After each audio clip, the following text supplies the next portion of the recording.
नमस्ते। आज के इस विश्लेषण में हम बात करने वाले हैं ड्रीमलैंड बिलियनेयर सीरीज के उस बेहद इमोशनल क्लाइमैक्स की जिसने सबका दिल जीत लिया। हम फोकस कर रहे हैं लॉरेन एशर की तीसरी और आखिरी नॉवल फाइनल ऑफर पर। ये सिर्फ एक टिपिकल रोमांस नहीं है, ये अपने अंदर की सबसे गहरी कमजोरियों से लड़ने और एक दूसरा मौका यानी कि सेकंड चांस हासिल करने की एक बहुत ही रॉ और सच्ची कोशिश है। तो चलिए बिना वक्त गवाए सीधे इस कहानी के कोर में चलते हैं। किसी और से प्यार करने की तुलना में खुद से प्यार करना 10 गुना ज्यादा मुश्किल है। वाह क्या लाइन है। ये पावरफुल कोट शुरुआत में ही पूरी कहानी की टोन बिल्कुल सेट कर देता है। ये बताता है कि हमारा सफर पर्सनल ट्रांसफॉर्मेशन पर आधारित होने वाला है। किसी और से प्यार करना शायद आसान हो, लेकिन अपनी गलतियों को अपनाकर खुद से प्यार करना, वो वाकई एक लंबा और बहुत मुश्किल सफर होता है।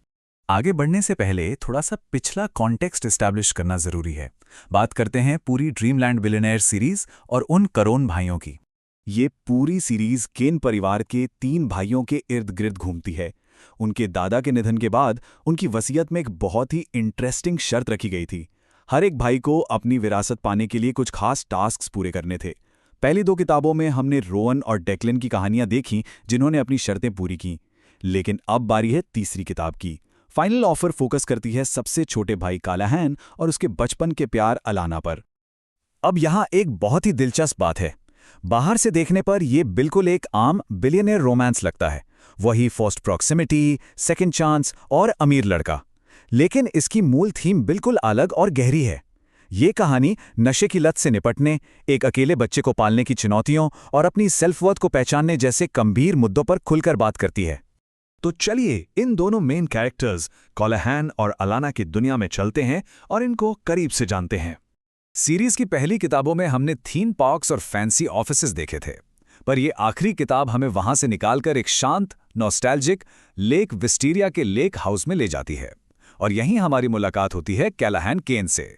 कैलाहैन सिर्फ एक अमीर बिगड़ा हुआ ट्रस्ट फंड ब्रैट नहीं है, वो एक ऐसा इंसान है जो अपने अंदर की गहरी कमजोरियों से हर रोज एक भयानक जंग लड़ रहा है। हॉकी प्लेयर बनने का उसका सपना बुरी तरह टूट चुका है और अब वो एक हाई फंक्शनिंग अल्कोहलिक बन चुका है। दुनिया के सामने सब ठीक दिखता है, पर अंदर से वो पूरी तरह टूटा हुआ है। सबसे अहम बात यह समझना है कि कैलाहैन की इस स्थिति की आखिर शुरुआत कहां से हुई। एक हॉकी इंजरी की वजह से उसका करियर तबाह हो गया। दर्द कम करने के लिए ओपियोइड्स शुरू हुए और धीरे धीरे ये एक ऐसी लत में बदल गए जहां वो शराब का सहारा लेने लगा। पिछले लगभग 10 साल से उसने अपने अकेलेपन और दर्द को इन्हीं नशीली चीजों के पीछे छुपा कर रखा है और अपने ही हाथों अपनी खुशियों को बर्बाद किया है। दूसरी तरफ हमारी लीड कैरेक्टर हैं अलाना कैस्टिलो। वो किसी टिपिकल रोमांटिक कहानी की पैसिव लव इंटरेस्ट बिल्कुल नहीं है।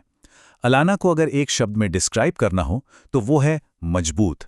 एक ऐसी सिंगल मदर जिसका व्यक्तित्व उसके लचीलेपन और उन सख्त बाउंड्री से बनता है जो उसने अपनी और अपने परिवार की शांति के बचाव के लिए बनाई हैं। और कहानी बहुत ही बेहतरीन तरीके से दर्शाती है कि अलाना इतनी ज्यादा प्रोटेक्टिव आखिर क्यों है। ये बाउंड्रीज हमा में नहीं बनी है। उसने अपनी सगी बहन एंटोनेला को नशे की लत में घुट घुट कर मरते देखा है। इस डिस्ट्रक्टिव साइकिल के कारण ही उसने अपनी 5 साल की भतीजी कमीडा को गोद लिया ताकि उसे एक स्टेबल घर मिल सके।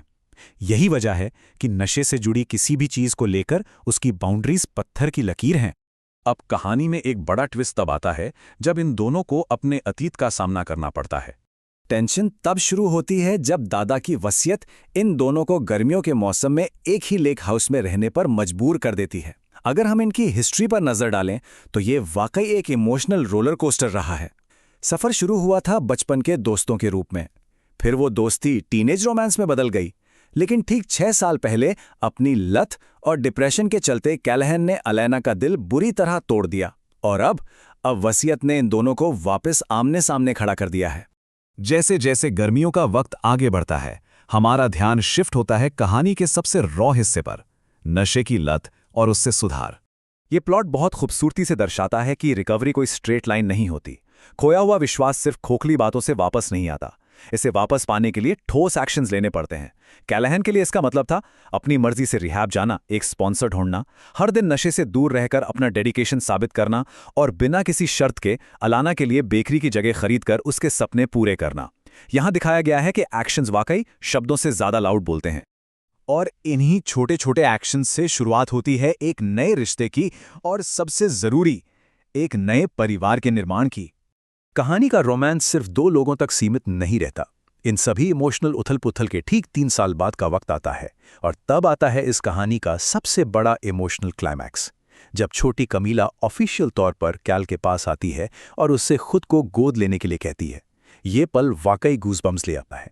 ये दिखाता है कि लगातार मेहनत से एक टूटे हुए इंसान ने कैसे अपने लिए एक सच्चा परिवार बना लिया। इस प्योर आर का असर बहुत गहरा था। चलिए देखते हैं कि रीडर्स को आखिर ये कहानी इतनी ज्यादा क्यों पसंद आई। बुक कम्युनिटी में इस किताब ने एक अलग ही जगह बनाई। एक रीडर ने लिखा कि शराब की लत के साथ उसके संघर्ष को इतनी प्रामाणिकता से दर्शाया गया है।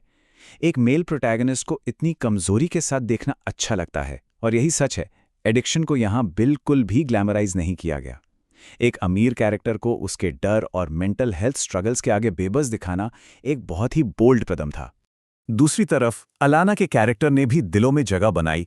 जैसे एक दूसरे रिव्यू में कहा गया, अलाना उम्मीद और ताकत के प्रतीक के रूप में खड़ी है, जिससे पाठक कैलनहैन के अतीत के बोझ को महसूस करने के साथ साथ दूसरे मौके की खूबसूरती को भी मना सकते हैं। ये जो वल्नरेबिलिटी और स्ट्रिक्ट स्ट्रेंथ का बैलेंस था ना, उसने इस रोमांस को एकदम सच्चा बना दिया। आखिरी पन्नों तक पहुंचते पहुंचते हमें महसूस होता है कि हाँ, इन्होंने वाकई अपनी हैप्पी एंडिंग कमाई है।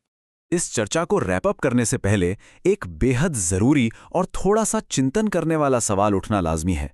क्या सच में सिर्फ प्यार किसी की बरसों पुरानी नशे की लत को ठीक कर सकता है, जैसा कि अक्सर रोमांटिक फिल्मों में दिखा दिया जाता है? जवाब है बिल्कुल नहीं। और इस पूरी कहानी का सबसे बेहतरीन लेसन भी यही है।